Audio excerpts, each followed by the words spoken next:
toutes et à tous, bienvenue dans cette vidéo. Petit disclaimer, cette vidéo est une slow vidéo, donc je vous invite à prendre un verre d'eau, un thé, une grande respiration et c'est parti.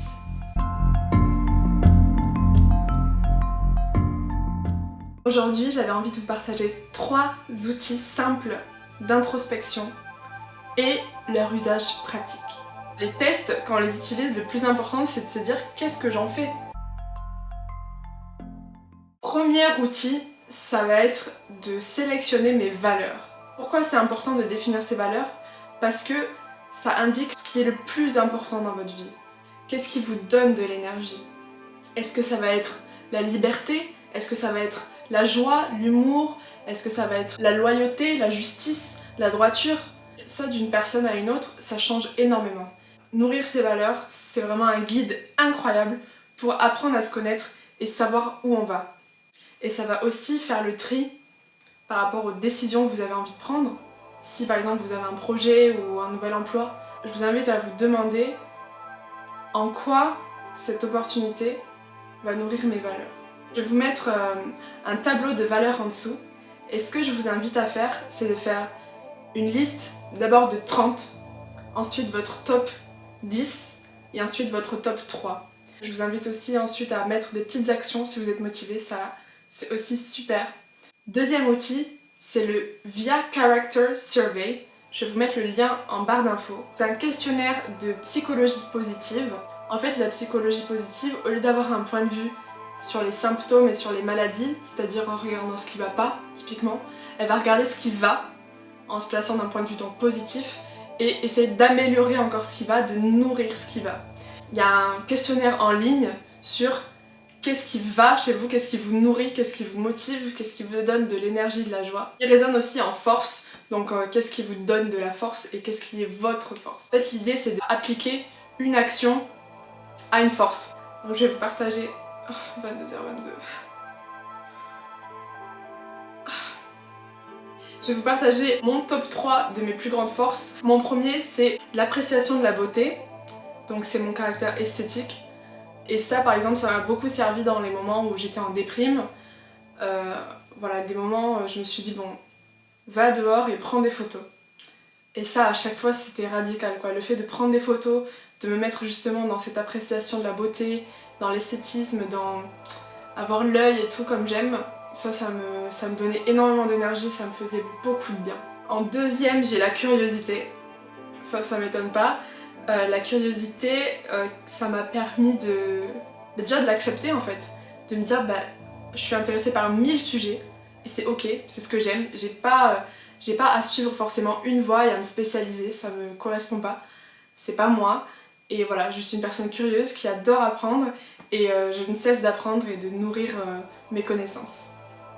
Et troisième, le pardon, qui est aussi une de mes forces et je pense que je l'ai beaucoup utilisé comme outil pour me soigner en fait. Au lieu de vivre dans la haine et dans la colère, des choses aussi du passé, c'est voilà, de pardonner pour apaiser des souffrances et pour pouvoir continuer à avancer. Je vous mets le lien en description et n'hésitez pas à me dire en commentaire votre top 3. Si vous voulez pas que ça soit public, vous pouvez m'envoyer un message sur Instagram, je serai super contente d'avoir vos retours. Troisième chose, c'est le test MBTI, le test des 16 personnalités. Il y en a certains d'entre vous qui le connaissent déjà et qui l'ont déjà fait.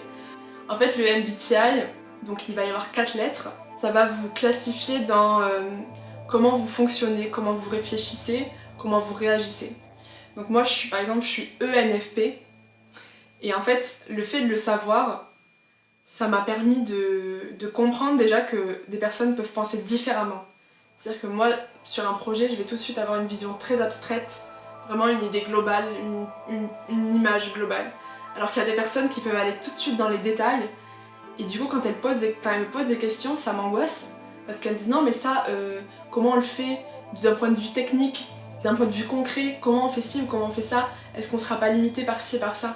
Alors que moi, j'ai cette vision globale et je dis non mais j'ai pas envie qu'on se freine à cause d'un détail, en fait, venez, on essaye ci, on essaye ça, on essaye des trucs, alors que d'autres personnes, typiquement, vont dire bon, plan d'action, rétro-planning, tableau Excel. Voilà, moi c'est des choses avec lesquelles je suis pas à l'aise. J'essaye quand même, mais voilà, j'ai vraiment pu comprendre grâce à ce test comment je fonctionne et comment on peut se compléter. En fait, pour moi c'est vraiment ça la plus-value de ce test, c'est comment on est complémentaires. J'étais beaucoup dans le rejet. Quand on parlait de Excel, de rétro-planning et tout, j'étais là genre, oh, Seigneur, non, s'il vous plaît.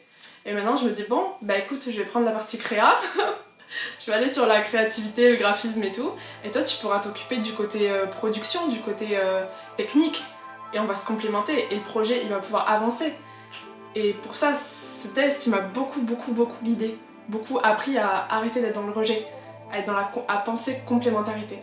Dans les projets d'études, dans les projets de groupe, dans des équipes, c'est trop bien de savoir qui est quoi, vraiment. Parce que du coup on comprend tout de suite. On comprend tout de suite la logique en fait. La logique de la personne. Et c'est trop bien.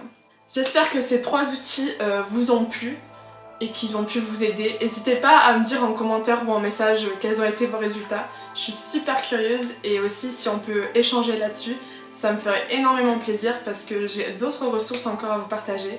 N'hésitez pas à vous abonner à la chaîne et à activer la cloche si vous voulez être au courant quand je sors de nouvelles vidéos. Et sur ce, à très bientôt.